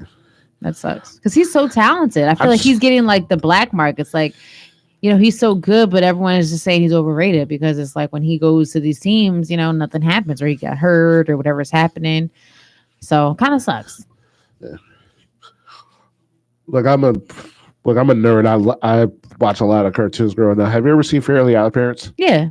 Remember that episode where Timmy wished for like his mom to have like a giant garden, and it's like her mom has like the worst luck like when it comes to plants, and like every time she touches a plant, it dies. She's like, everything I touch, that it kind of feels like Odell, that's him. Yeah, it's not really his fault. It's just really unfortunate that everywhere he goes, there's just an issue. Yeah, no, it definitely does suck. And it doesn't help because I feel like the media kind of plays a part now as they do everything. Oh, absolutely. They always do. They paint the narrative how they want to paint it, and Team killer, everything else. Yeah, like making him seem like he's kind of like he's the poison, he's the bad seed or whatever. It's just unfortunate circumstances. He just come across some bad luck. Maybe because he was so he had such a peak on the Giants. You know what I mean? Like he had such a like a run with them, and then when he decided to leave, it just hasn't gone the way he thought it was gonna go. But I just think he's still super talented, and he's still young. You know what I mean? It's just he got to just catch that break, and then let loose, let it rip. Yeah. I know the media is terrible. I know we're part of the media, huh? Yeah, I know. I don't know. I mean, a lot of the narratives, like just like with just like with the Jalen Hurts thing. Obviously Jalen Hurts has his downsides, but I think that with the narrative of the ego, especially with this season, it just plays into it when he has games like that because it's like they just pinpoint and poke at the stuff that he doesn't have. You know what I mean? It just sucks. That's just what comes with playing in the league. You're gonna get that criticism either way. But I think that certain players, they just ride harder than they do others when they do bad. Yeah, that's true. And there are only few players that, I will die on a hill for in regards to defending. Right, facts. Yeah, one of them is definitely Joel Embiid. And speaking of Joel Embiid. Oh, man. You want to talk about the Sixers? Yeah, the Sixers, they got back on track, beating. Oh, did they? They got back on track? Yeah. They beat the Magic? The Magic had like 10 people on their roster out. First of all, hey! You realize how many? We had like 8 people on the West Coast trip. We're even. No, true. But okay, so let me just say this: so that game against the Timberwolves, I actually tuned into that game, and I did the other game too. But I'm just saying, so that game, second overtime, to lose the way we lost against the Timberwolves. First of all, D'Angelo Russell. The ice in his veins is real. He really came in clutch for them. He made a lot of clutch threes for them down the stretch. Would be nice to have him on the team. I mean, yeah, now that we're looking at it, but whatever. So, Cat found. No, you guys want to win on a top 5 player instead of. I mean, it is what it is. I already said whoever can come now because it is what it is. Everyone's over it. I personally have changed my stance on it. No. That's more so too. That's more so. That's more towards Mark than you. Yeah, true. So, I mean, like Cat got fouled out at the end of regulation. So in overtime, it was just Joel against whoever that was. And, the Sixers just like Andre Drummond had that crazy tip in at the end of first OT. Yeah. I was like, okay, look at that. Like Joel and Andre were hyped up. They was all dapping up. They were so hyped. But that was a really nice play by Andre. I'm not like that was nice. Like when that first OT, when that came down to that free throw, I was like, oh, we're not gonna get it. I was like, we lost. Like I did not expect that tip in. So that was good. But then at the end of the game, Joel, I understand, he's our guy, but it's like you should just pass it out. Like I guess it's harder to see behind 2 defenders, but you should have threw it out to some. Like there was other people open in the middle. A quick, easy shot instead of trying to be the hero. Like we don't need you to be the hero. We need to win. And he, decided to try to take a bad double team shot in the corner when he had no chance. So he should have just passed it out. That sucked. That loss really kind of sucked because it's like, wow. He was thinking, what would Kobe do? Okay, but pass. Just get the rebound. But like Joel's not Kobe, man. Joel's not Kobe. He knows that. So it's like, come on, like, don't be something you're not. You ain't Kobe, bro. You're not like lights out. You're Joel Embiid. You're great. You got your little mid range, and you're We're not saying you're not MVP caliber, but you're not Kobe though. Kobe's another beast. That's another specimen. That's something different. You can't. Everyone, no, not everyone. Like I would say, not even 2% of people in the league can do what Kobe did. Sorry, that's just me. So, anyways, we should have won that game. We didn't. That was like, eh. And then with the Magic, it was funny because my friend asked me, she was like, oh, should I bet on the Sixers plus 14? I was like, I don't know about that plus 14 because the Sixers are known to blow big leads. And I just had a feeling. I was like, that's exactly what we did. Yeah. And I was just like, that's what I said. I said, I think they're going to win, but I said they're not going to win by that much because they're known for blowing big leads. And also, too, when I saw that so many of the Magic were out, I was like, oh, well, a lot of the Magic are out. Like Cole Anthony's out. You know, a lot of their main people were out. Jonathan Isaac, Markelle Fultz. Yeah, Markelle Fultz, Terrence Ross, like all of them are out. So I'm like, okay, they're all out. So we should be a little better. But then I thought, oh, well, we got Joel and Tobias now. So we're going to, of course, underplay the people because they don't have people. And they're going to, the Magic are going to come to play because they're going to feel like you're not going to push around because we don't have anybody. So I figured that. And I was like, they're probably going to be winning big early and then lose it all at the end. And look what happened. And with the end, we won. But, you know, of course, we didn't win by plus 14. We should have, but we did not because that's just typical Sixers. Typical Sixers. Like with Tobias Harris, right? Yeah. You know, we're paying him. He's like one of the highest paid players in the league. Crazy to say. The thing Tobias is, when Tobias is cold or Tobias is off, it's like he's really off. Like say Devin Booker's off. Devin Booker's still going to give you like 15 to 20, right? When he's off, when he's having a cold night. Tobias, when he's off, it's like Brick City. He's giving you 9. He's giving you 5 assists and like 2 rebounds. Like, actually, no. 2 assists, 5 rebounds. Like, that's what Tobias is giving you when he's off, when he's having a bad night. It's just too inconsistent. He's not consistent enough. It's annoying. And, yeah, we should have won that game against the T-Wolves. That was bullcrap. That was crazy. Mm-hmm. As of right now, the Sixers are the 8th seed right now in the Eastern Conference at 11-10. We're the 8th seed behind the Hornets. Well, the Bulls are hot this year, but the Hornets, the Bulls, who's ahead of us also? It's in order. Nets, Bulls, Heat, Wizards, Bucks. Wizards. Hornets, Knicks. Hornets. Wizards. Okay, people? Of course, no surprise, the Nets are number 1. Of course. I understand this is early on. We're only like 15 games COVID in. really hurt us. No, for sure. We had people down. But here's the thing. Again, yes, COVID hurt us. And yes, you know, we had some injuries, whatever, in COVID. But I don't want to give the excuse because it's like, come on, bro. Come on, let's get it together. That's a pretty valid excuse. Okay, that's fine. But I'm just saying that in general, it's always something with the Sixers. It's always something. It's never this. If it's not this, it's that. Right or wrong? Yeah. Okay. Right. Okay.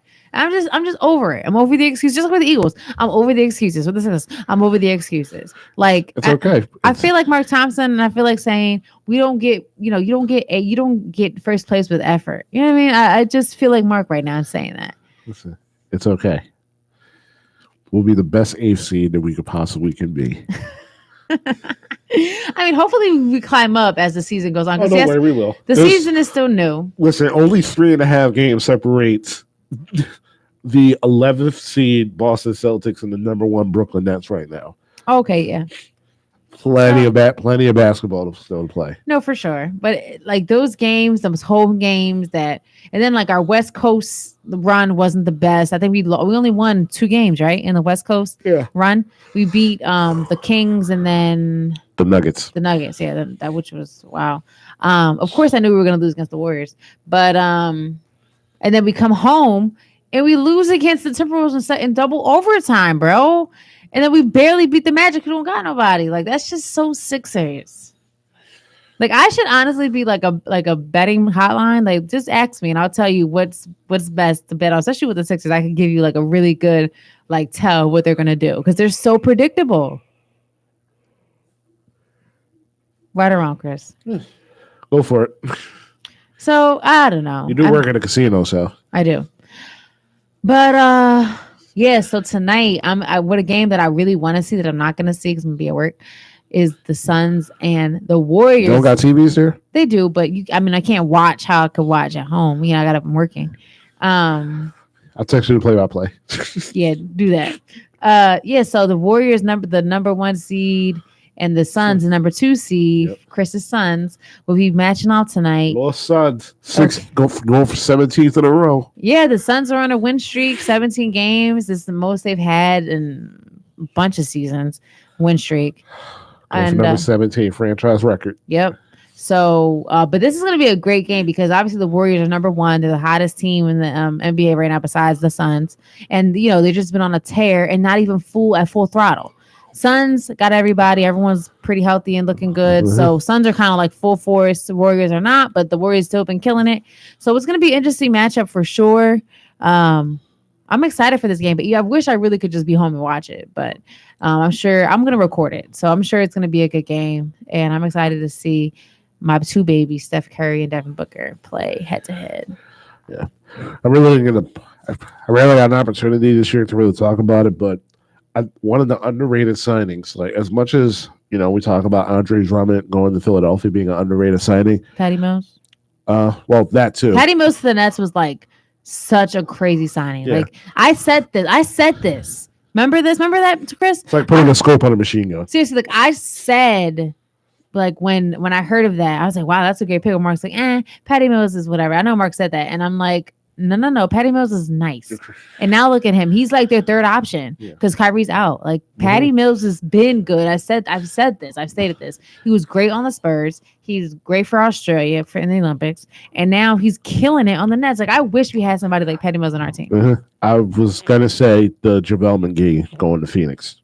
Going to Phoenix. That's like a backup to Ayton. Yes, because that's the biggest thing that we were missing really last year. Like I don't know how we got to the finals with DeAndre Ayton playing the amount of minutes that he had, and our backups were either Frank Kaminsky or Dario Saric, before he tore his ACL. But the fact that we got a guy like JaVale McGee, who's a legitimate shot blocker, who's really good on putbacks, he can play, a significant 16 to 18 minutes while Ayton, rests on the bench. He could be a pick and roll partner for Chris Paul, Booker, and Cameron Payne. Yeah, and he has championship experience exactly. with the Lakers, with the Warriors. Yeah, and adding him to that team, to a team that's fresh off of finals, knows the assignment.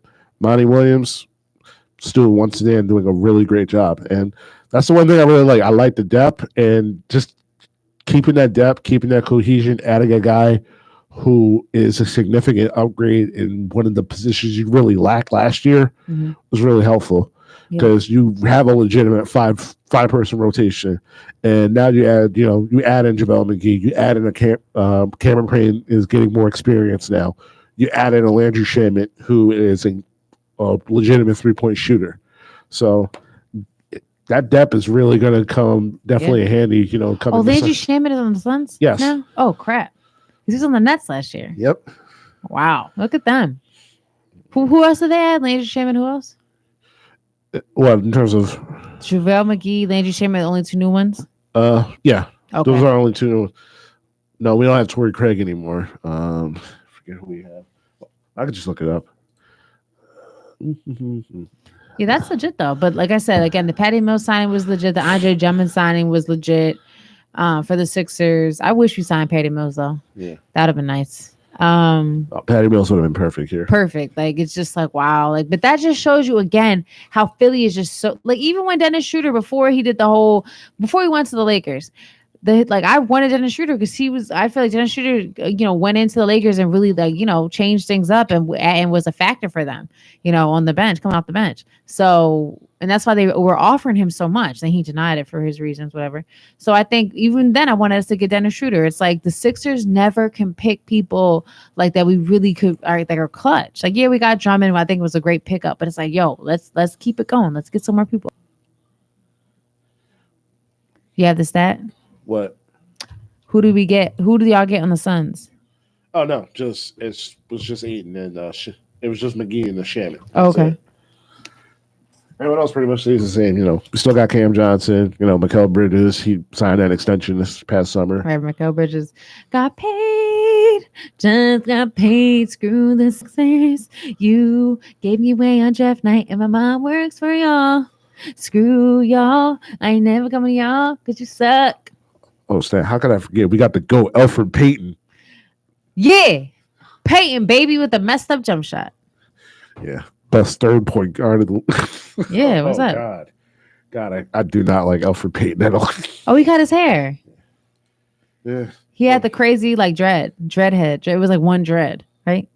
But anyways, yeah, so that's tonight. I'm excited. Yo, again, if you're sleeping on the Golden State Warriors, do not sleep. Wake up, get yourself some coffee because the Warriors Get yourself some Monster, some 5 Hour get Energy, yourself some Red Bull because the Warriors came to play, baby. They came to play. All right, we got Stephen Curry. We got Draymond Green. We got Jordan Poole. We got who else we got? You know what? I want Phoenix to win. Obviously, I want Phoenix to win. I just want Phoenix to win just solely off the fact that Stephen A is just riding the Warriors hard right now. That's how he is. But I want the Warriors to win because I just want them to win. But I like the Suns too. Here's the thing: if I had to pick, like, if it was like if I had my pick with the Western Conference teams, I would honestly be between the Suns or even like before the win streak the Suns have had. I like the Suns. Like I like the Suns with Steve Nash and all them with Diaw and Stoudemire. I like the Suns back then. So if I had my pick of like who would I pick from the West, it would either be the Warriors or the Suns that I would like look for to win, who I would want to win, and then yeah. I'm just surprised, and it's crazy how it's not the Portland Trailblazers versus the Phoenix Sun tonight. You know, tonight 10:30 TNT is the Portland Trailblazers versus the Phoenix Suns. Oh man, oh man, oh man! Tonight 10:30 on TNT, it is the Denver Nuggets versus the Portland Trailblazers. Tonight. Live again on TNT at 10:30. It is the New Jersey is the Brooklyn Nets and the Portland Trailblazers. Tonight on TNT at 10 o'clock. It is the Chicago Bulls versus the Portland Trailblazers at Portland. Tune in Tuesday, December 14th. Chris Paul and the Phoenix Suns travel to Portland to take on Dave Lillard and the Trailblazers. No, seriously, they play on December 14th. Yo, we're cracking up. Listen, people, if you I know damn well that's going to be the game of the night. Yo, that's going to be the game of the night. Yo, legit, if you guys watch basketball if you're like an all-around NBA fan, you'll know that the Portland Trailblazers get so many primetime TV slots. It's not even funny. Like, they always get the 10:30 TV slot on TNT no matter what. Like, I'm telling you, the Suns and the freaking, like, and the Lakers could be playing. The Portland Trailblazers get in the time slot. It don't matter. Like the Portland Trailblazers just get like no matter how good or bad they are, they just get in that time slot at 10:30. Everyone wants to see a game in Portland. Everyone. There could be like a whole like time machine where it's like Jordan is 30 years old again, and he's having a 1v1 versus LeBron at 30. Right, and it's he's like, but tune in. He's like, are we gonna see that game? He's like, the national televised game is the Portland Trailblazers taking on Zion Williamson and the Pelicans. I'm like. No, seriously, like the Pelicans, like that's like honestly, the Portland Trailblazers. I don't know who's paying who at TNT, but the Portland Trailblazers get every slot, bro. It's too much. It's funny. If you don't know this, then you ain't a real NBA fan. You don't watch NBA because anybody who watches NBA knows that. Anybody. Oh dear. But yeah, okay. So the Bulls against the Hornets. Obviously, the Bulls took the W, and LeVar Ball was in attendance. His little hat saying "I told you so." And if you have been living under a really, really, really heavy rock, you wouldn't know that LeVar Ball is the father of LaMelo and Lonzo Ball. Really? I thought they just had the same last name out of coincidence. I mean, listen, people might be confused because they don't look all the way alike. They just look similar. So they're brothers. And before they got into the league, LeVar Ball just talked about how all his sons are going to be in the league and they're so talented and they're going to be game changers on their team. And kind of find out Alonzo and LaMelo are game changers on their individual teams. Mm-hmm. LaMelo came in Rookie of the Year, made an impact right away on the Hornets. And Lonzo obviously started off in the Lakers, kind of a different start. He kind of had the hype around him. He didn't do bad, but he wasn't the best he could be. Went to the Pelicans, kind of got his feet wet. Then he got traded to the Bulls, his first season with the Bulls, and he's doing really well. But the Bulls themselves are doing really well with their new look team, with the, DeMar DeRozan, Levine obviously is their franchise, Lonzo, Vucevic, and Kobe White just came back. So the Bulls are just doing well individually. But Lonzo has made a really good impact because he even said it. He was like, he said he thought it was the easiest decision to make because the Bulls wanted him for who he was.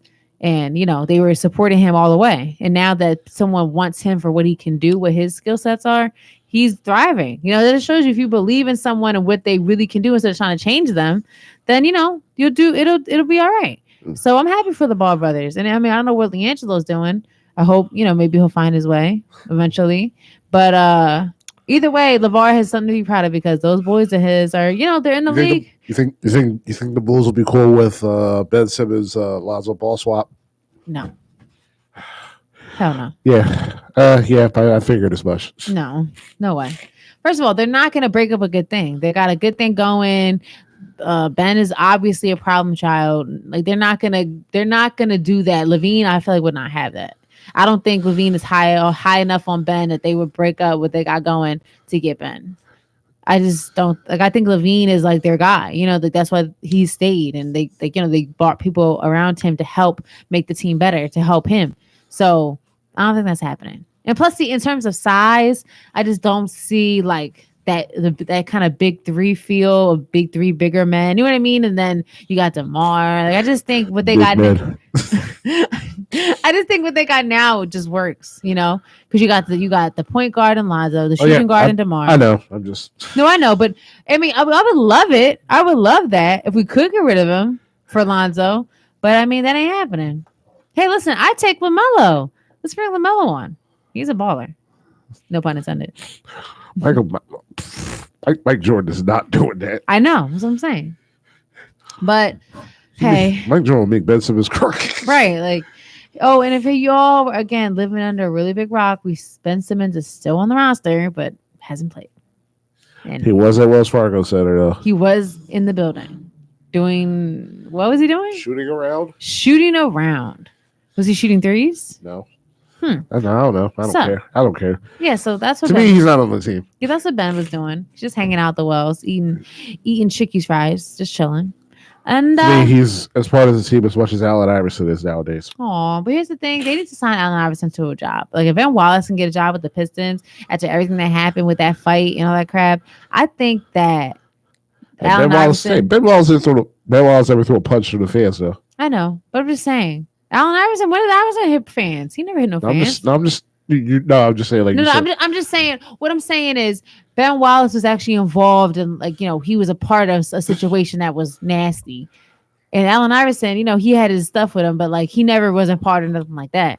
So I feel like, what's up? Like, give Allen a chance. Like, give him some money. What's up? He is the franchise. Like, he still is. Like, yeah, Joel was our franchise now, but when you think of the Sixers, you're gonna think of AI first. Then you're going to think of Dr. J, depending on the generation you're in. You're going to think of Dr. J, you can think of AI. So, what's up? Don't forget about Charles Barkley. Barkley too, but Barkley played for the Suns too. He's both. Like he's Suns and he's Sixers. I mean, AI played for the Nuggets, so. But that was a little different. Suns, he actually he made a run with the Suns. Allen wasn't doing nothing with the Nuggets. That was kind of like a last attempt that didn't happen, didn't work. But anyways, either way, give Allen Iverson some bread. He deserves at least that. Okay, at least you can do. Without him, we would not be relevant. I'm sorry. Period. All right. Ooh, it's a little late, but it's that time of the night. Who is it? Oh, your dad. 98.5 WJYL, What About Sports Show. Right. Get my team there, boy. Yes, player. How's it going, Dad? So was smart behind. Well, I want to post some embarrassing pictures of my dad up on Facebook, huh? Yeah. How's it going? Hey. I have a lifetime of pictures of you embarrassing positions. Do you really want to go there with me? Listen, I wasn't even trying to go there with you. I mean, I just remember during the Rayhan's wedding, you decided to post me sleeping after waking up at 6 a.m. to go to that wedding on social media. So I'm just returning the receipt. Oh, let's see. Well, gee, not only did I have to drive to, I had to drive from, and I had to work the night before. So what was your excuse for going to sleep? I was tired. Oh, yeah. Yeah, like I wasn't tired. I had to work the night before, and I had to drive all the way down there because somebody doesn't have a driver's license. Okay. Okay. Get ready because I found a whole boatload more of pictures in your mom's trip and everything. So we gonna play this game. Okay. You got to sleepy Norris. What's going on, Dad? How you doing there, crew? Hey, it's just me and Chris. Hey, it's just me and Carm today. Oh, okay. Yeah, Carm. Let's see, because Mr. Chris, I came by his mom's house, to pick up my plate of fancy and everything. If somebody, got the ice and was asleep, mouth wide open, I had to bang on the door like I was a SWAT team to give him the answer to wake him up out of his slumber.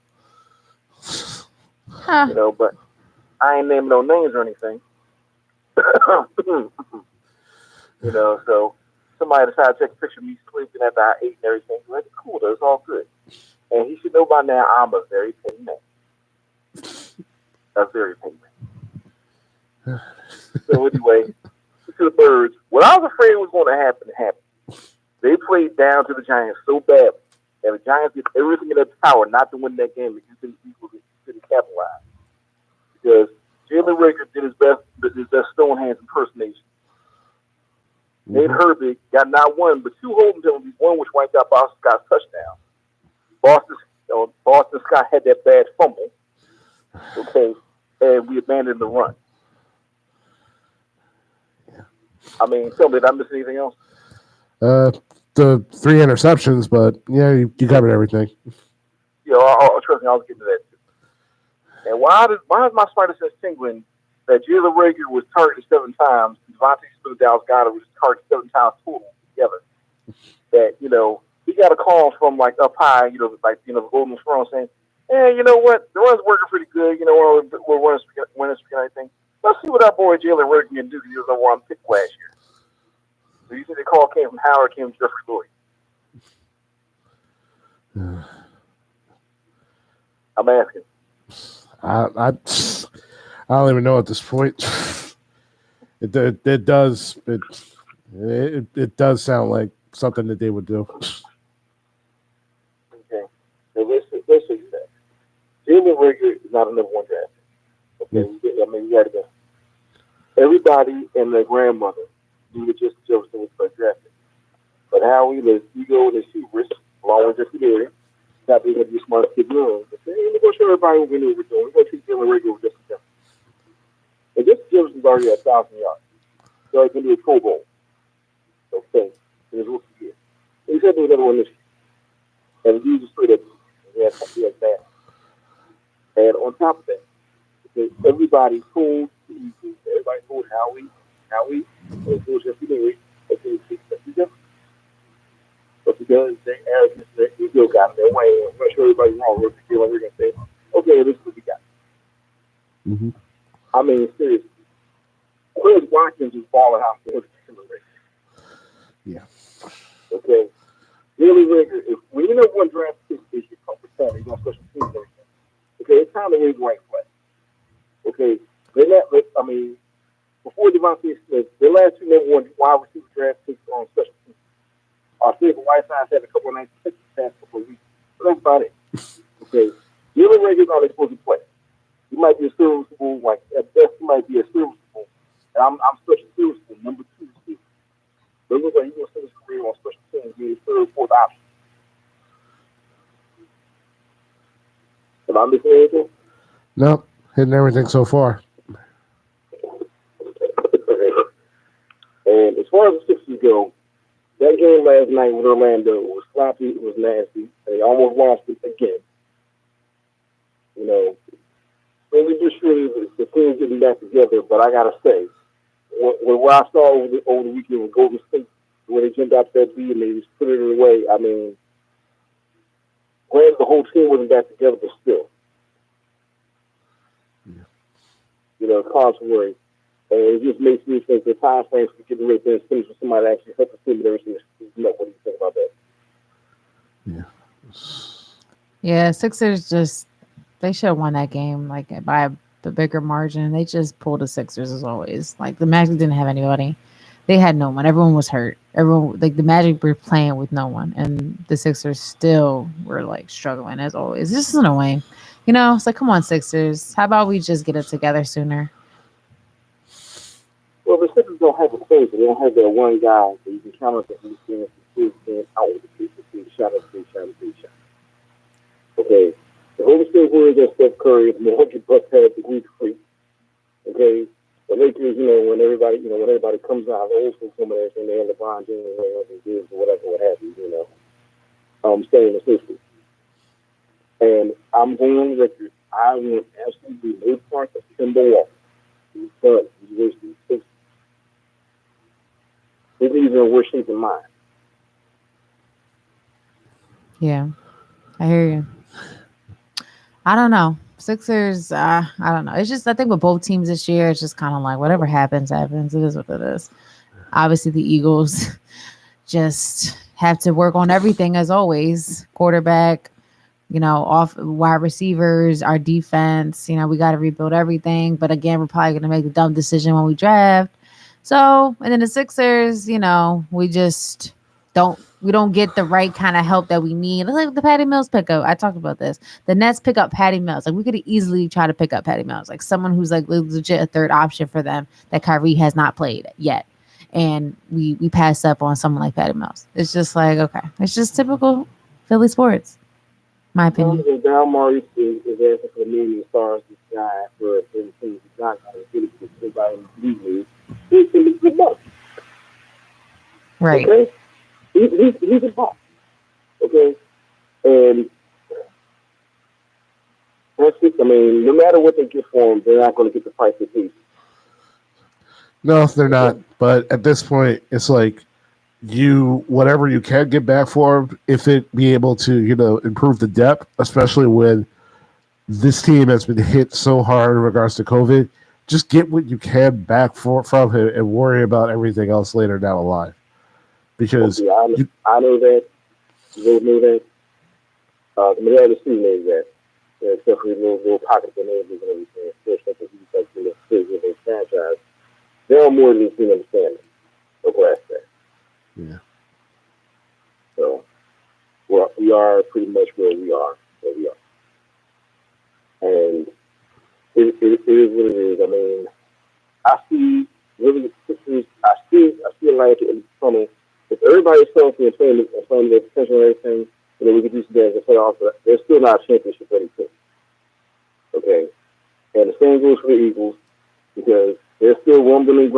They're saying they're going to try to get Russell Wilson after the season. So draft picks they got. If they do, there's going to be other contestants. Okay?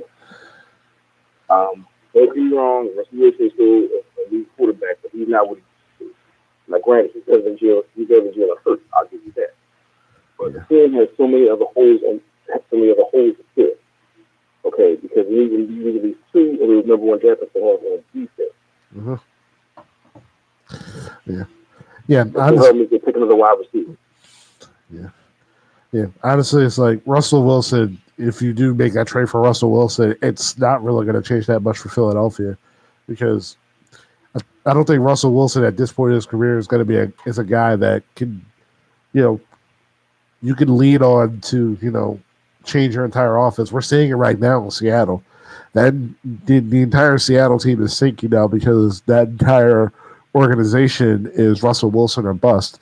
And now that we're seeing, the consequences of it. They literally have the same record as the New York Jets. The difference now is that the New York Jets have their first round pick and they're able to continue to build their team. Meanwhile, Seattle literally has nothing.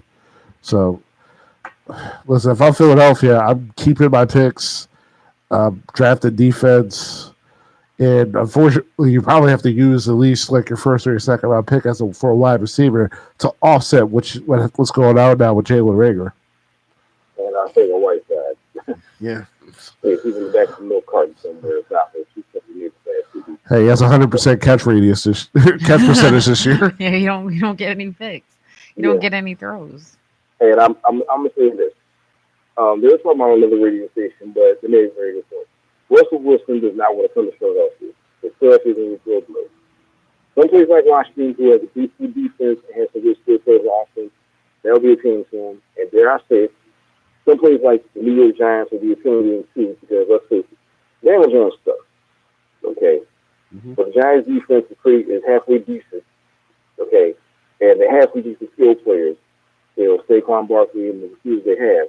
But they're doing some stuff. It doesn't matter what kind of skill players you have. If the quarterback sucks, your quarterback sucks. Yeah. And he's going to get exposed. Okay. In the case of Christian McCaffrey being out for the Carolina Panthers, Cam Newton has no revival. That's over. Okay. The same with out in Tennessee. Ryan Tannehill without Chris Henry is not the same place. Derrick Henry. I'm saying. So it is. Okay. And if the Giants or Washington football team or whatever I'm going to call each other or anything, if they land Russell Wilson, he's going to be a problem for this world anyway. So we usually get together, defense. Okay. If something's working, don't upset the apple cart. Okay. If Jordan Howard is running the ball at 5, 6 yards, skipping everything, give him the ball. Mm-hmm. Can't do him off point. Can't do him off the stack. Okay? And Jeffrey Lurie needs to do what he's been doing, just write the checks, how he needs to keep doing what he's doing, and everything, and manage the salary. Mm-hmm. And they really need to get a football person in there that knows how to use the assets they have. But I'm afraid with the arrogance that he's going on there and military complex, it's not going to happen. Mm-hmm. Because my biggest fear is they're going to trade away 1 and 2 of those draft picks for an older quarterback. I think that's going to be the cure on my problem. I feel like they realize how we're on with the Chiefs, because he's just still kind of good. Yeah. Yeah, well, in the end, it also just depends on what quarterback that we get. And like I said, those are quarterbacks. Can't hear you, Mr. Norris. You're gonna bad You're yeah. I'm sorry. None of the quarterbacks in college right now impress me. None of them. Yeah. Okay. And the guy Spencer Rattler is supposed to be like a number 1 draft pick and everything. He's in the transfer portal. Yeah. Well, yeah, Rattler's going to transfer portal. I don't think he's coming out this year. There's Matt Corral from Ole Miss. There's Malik Willis from Liberty. Kenny Pickett, who just broke all of Dan Marino's records in Pitt. Who? Carson Strong from Nevada. Who? My point precise. My point precise. So, we'll see. And I got to ask, what do you think about the Notre Dame coach going to LSU for almost $100 million? It took me by surprise at first, but after reading about it, I understand 95 million reasons why he went there. but listen, in the end, I don't have an issue with him leaving. I just hope that in regards to these coaches leaving, they give that same energy like they be giving these kids who go to the transfer portal, because the kids who go into the transfer portals who rather opt out and not playing a meaningless bowl game, to preserve their bodies for the draft, they get crucified. Meanwhile, these coaches, they leave their teams high and dry. Like Notre Dame is literally in the middle of a college playoff, potential college playoff berth, and Brian Kelly just straight up leaves. And there's really little to no criticism in regards to that. I mean, he even talked to his players for about 11 minutes and took no questions, and then just left afterwards. And there's really no backlash in regards to that at all. So, in the end, you got to follow the money. As you said, $95 million is, and even as a coach, if someone offers, I love my players, somebody offers me $95 million, that's more than NFL players see in their lifetime. Mm-hmm. Contract. We're not even including incentives. Precisely. So, unless you're Patrick Mahomes. Yeah, I'm pretty sure. I'm pretty sure. Look, $95 million. Do the math. Yeah, man. Money talks. That Money- paper. Chase the paper. Yeah, money talks, and you know what? I'm running the marathon. So, Yeah. Yeah, Mr. Norris. Cruz, so as usual, let's just talk to you. Nice to hear from you again there, see. Been a long time since I heard from you. Keep them boys in check. Kind of rowdy without you. Mr. Norris, wait, hold on. I have a question for you. So our question of the day is for all of our fans out there. We're asking, what season would you pick if you had to choose between the two seasons? You can't say both. You got to pick winter or summer, and give us a reason. Oh, summer. Boom, Chris. 2 for summer, 1 for winter. Hey, Mr. Norris, why do you pick summer? Please let the fans and your son know why you pick summer. Because I hate snow. Boom. That's one. I hate snow. Mm-hmm. It's not like I can have my son like dig out my car for me or anything, but that's a completely different story. I can take a good chill, but I hate snow. Okay, summertime I can take the. Okay, I work on my tan. I can have my window open. And I ain't gotta worry about shoveling no snow. It's that simple. Point blank period, Mr. Norris. I mean, you said it best. I mean, just one major reason as to why summer is 10,000 better than winter. Sorry, Chris. 2 against 1. And plus, not to mention the fact women wear less in the summertime than they do in the winter. Oh, okay, sure. And that too. There you go. I don't really, whatever with that next reason. But the snow, I'm with you. But yeah, so there you go, Chris. Sorry, all my running back family right now in the polls. Summer has 2, winter has 1. So if you want to call in, let us know your vote. Please do. 215-763-9596. Yeah, thanks, Mr. Norris. Appreciate your vote. No problem with anything. Boy. Really. You pick winter over summer. Yes. He did. And he was giving all these little reasons that are just irrelevant in the bigger picture. Tell me one of them. I'm curious. Mr. Norris, he said apple cider. That was one of his big apple cider all year round. Right. Thank you, Mr. Norris. It doesn't. Thank you. It doesn't. Apple cider all year round, Einstein. I was looking some at Walmart. First of all, it does not. Your dad played you. He said it does not hit the same. It hits different in winter. No. Same as eggnog. Listen. You can get eggnog all year round too. Nope. That is not true. Me and my mom drink eggnog during the winter. Okay, your dad understands. He's in the and how old were you when you were drinking eggnog? You're like 3 or 4 years old. Okay. What's your point? Eggnog all year round. All year round, baby. They sell it in the store all year round. All right. Listen. Some of the finest memories of winter was because of my mom. Without question, but she'll tell you she likes summer over winter.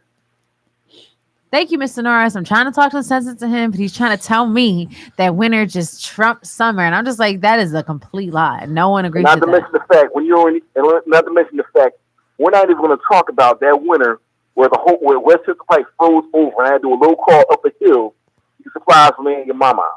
Okay, she would have told you the winter was horrible. Okay. Yep. Summer beats winter all the time. Yep. She couldn't even go out the house to go to work. Right. Exactly. Winter affects people's lives. You can't, it puts people at risk. You got to, what I mean? It just makes everything harder. People are freezing. You got to worry about the heat. It's just, winter is horrible, man. No one wants winter, period. Man, listen. You want to know why I like winter now? My electric bill is lower now. Yeah, What? My mom would have popped you out the back of the hill with a cane shirt. She's talking like that. Yes, she would. Yeah. Hey, boy, what's wrong with you? Pop. Man, all right. What's wrong with you, boy? Mm-hmm. Y'all some haters. Anyways, me and your dad, we're on the same page. Watch Sorry. Watch your mouth, youngin. 2-1, you'd lose. Sorry. Thanks, Mr. Norris. No problem anytime. And Chris, man, whatever. Listen. Whatever, Chris. Whatever, Chris. Santa ain't visiting you this year, Dad. Love you. Bye. All I know is some man come down my chimney with a stack and wearing red pajamas and everything. He gonna catch me.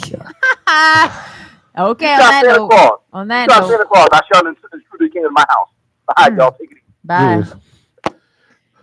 Yeah, baby. Running Back Sports Show. You heard it here first. Summer is victorious. Okay, if Mark Thompson was here, I know you picked summer too. Okay, so let's just say it's 3-1 at this point. Sorry, Chris. That's some haters. All alone with your short sleeve shirt when it's 2 degrees. You're fine. It's fine. You know, stand strong.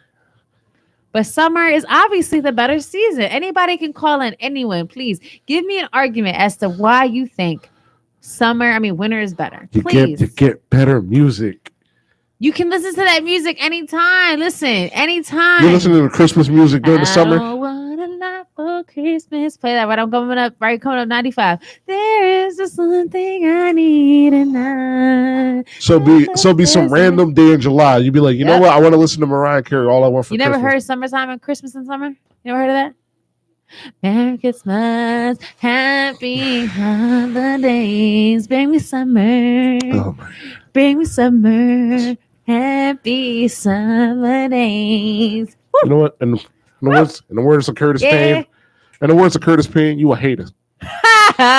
Listen, people, I'm sorry that I'm bringing to the masses what everyone is thinking. I'm just saying, I speak for the people. I talk for the people. This is why I'm here, to represent all my people who got sense in the world. Summer clearly trumps winter, no contest. I don't care if you say, oh, I like to put on layers. I like to put on scarves and hats and gloves. Yeah, that's cool. That's fine. But how about I like to be in the breeze with the sun in my face and the wind in my hair, and life is good. I don't have to worry about freezing over pipes. I ain't got to worry about heat bills. I ain't got to. Listen, I get hot. Oh, stop. You act like there ain't going to be any sort of problems like during the summer at all. If it's like what? I'm just like, let's go outside, but it's 102 degrees. I will step outside at 102 degrees. I'll step outside and sit under a tree. And sit under I'm a still tree. sticky. I don't want to get out. Listen, here's the thing. I don't know who you're talking about, but you would never hear me complain about the summer. I never have and never will. It could be 106. I'm gonna sit right outside under a tree and relax. I don't care. I will get some cold water, put it on my face. I don't care. I would rather be hot, smoking hot. In all ways, baby, in all ways. Then be freezing my butt off in this cold. It's miserable. Like your feet are cold, your hands are cold. Just like get you're tired. Just get yourself an electric blanket. You're tired. Like you just feel more tired. It's darker sooner. Like it's just what's really beneficial about the winter. Oh, the holidays. That's subjective. And holidays, if you look at studies, I've read it online about studies. Studies have shown the holidays people are more depressed and people go through more during the holiday season. It's shown. It's proven. It's proven that people go through depression and more people are more emotionally not stable during the holidays. Also, by the way, you're talking about there's a lot of medical mishaps that can happen, during when it snows. But what about rolling blackouts during the summer? How much do you hear about rolling blackouts? I'm just saying, everybody. Everybody got the ACs. It's all fun and games. So everybody got the AC on. Next thing you know. All right, whatever. Listen. And then here's the thing. Then what you gonna do? You're gonna be in the house. But here's all the sweaty. thing. But here's the thing. You can step outside and catch a breeze. In the wintertime, it gets freezing cold. You can't pay your heat bill, whatever's going on. You can catch a breeze outside. You step outside, you're gonna freeze to death. All right. In the winter, you can get I'm just saying, in the winter, you get all the breeze you want. And in the summer, you can get a reprieve. Yes, your AC breaks. You go outside, you feel the natural wind, or you just sit outside, put some cold water. Natural wind? You mean that humidity? It's not that humid in Philly. You put the cold water on your face, you're fine. Saying it'd be like in the wintertime, you don't have heat. I'm saying it'd be 92 degrees outside. In the wintertime, you don't have humidity. heat. You can't just put the windows up and it's going to get warm. You're going to be freezing. In the summertime, you don't have air conditioning, put the windows down. You're going to catch a little breeze. Yeah, you're not going to be hot, but you're going to catch a little breeze. So that's the difference. You just listen. Y'all just feel some type of way because I'm built different. All right. Oh, you're built different, aka you don't you have short sleeves on and your ankles out. You're built different. Yeah, it's fine. You've been doing a lot of staring at my ankles. Like, listen, the ankles be out, boy. The ankles be out, boy. Whatever, it's cool. It's all good. But yeah, you like my socks? Like my Ren and Stimpy socks? Yeah, Chris is always known to have ankle socks on. So, yep, ankle sock aficionado. But yeah, people. Nickelodeon socks, baby. Yeah. So again, if you want to chime in with us next show and let us know why summer is the best season, feel free. Listen, I welcome other opinions. I want someone to prove to me why winter is better. Because Chris's arguments, I ain't feeling it. Somebody else, you give me something else. Because you want confirmation bias. You don't want no real reason. I mean, listen, it's all subjective though, because Chris's reasons for winter being best, it could be someone's like, this is my end all be all. Like if we have a holiday, if we have, eggnog, then that means, that's it. That trumps it. But for me, I'm saying my best memories are from the winter. Okay, then you know what? You have a valid reason as to why winter is the best, and I respect that. But me personally, my best memories. Me going outside on my first snow day with my boots on, I'm like, ooh, snowballs. I remember that. I mean, my best memory. I do have good memories from the winter. Both my sisters are born in December, but I would say I have better memories in like the spring or the summer. That's just me. Like I have good memories in the winter, but. Like my Diti's birthday's in January. You know what I mean? Like that's winter. My mom's birthday's in February. So, but very important women in my life birthdays in the winters. But, me and my mom is in the summer. My dad's in the summer. My best friend is in the summer. My niece is like almost basically summer, first day of fall. So, boom. My brothers are in the spring. Oof. My other brother is in the winter. Oh, and breaking news, LeBron is in COVID protocols. Oh, nice. Oh, and DeMarcus Cousins makes his Did you just say nice? I didn't say nice. I didn't say nice like great. I hope LeBron's okay, but I'm saying nice like of course something's going on with the Lakers because that's just what's going on with them lately. They've just been a crapshoot. But DeMarcus Cousins makes his debut tonight on the Milwaukee Bucks, man. Now he's on another championship seeking team. That means the Bucks aren't repeating. Listen, DeMarcus just keeps signing with teams he thinks he's gonna get a ring with. Like he signed with the Warriors after they won their ring. He signed with the Clippers thinking they're gonna get a ring. Now he's signing with the Bucks thinking they're gonna repeat. Like I feel like he always just is like a season too late. Every team he signs with. He really killed that. He really killed that Warriors team. Yeah, like he just always is like a little late to the party. Like everything was fine. Next thing you know, he gets on that team. Kevin Durant gets hurt. Then Klay Thompson tears his ACL in the NBA Finals. Yeah, it's just next thing Steph Curry's in there by himself. Yeah, like it's just DeMarcus always just like having bad luck. Ever since he left the Kings, he just hasn't been able to really stick anywhere. So I think that's because on the Kings, his really great years were overshadowed because he's on the Kings. So, he didn't really get that play he probably would have got if he was somewhere else. So, yeah. But, yeah, I hope LeBron's okay. I mean, I'm sure COVID protocols means he's just fucking... Sorry. I didn't say it fully. I'm sure COVID protocols just means he's relaxing at home, chilling. But, yeah.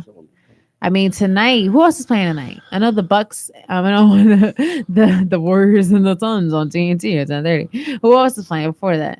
The Nets, right? Yeah. Should be. Real quick.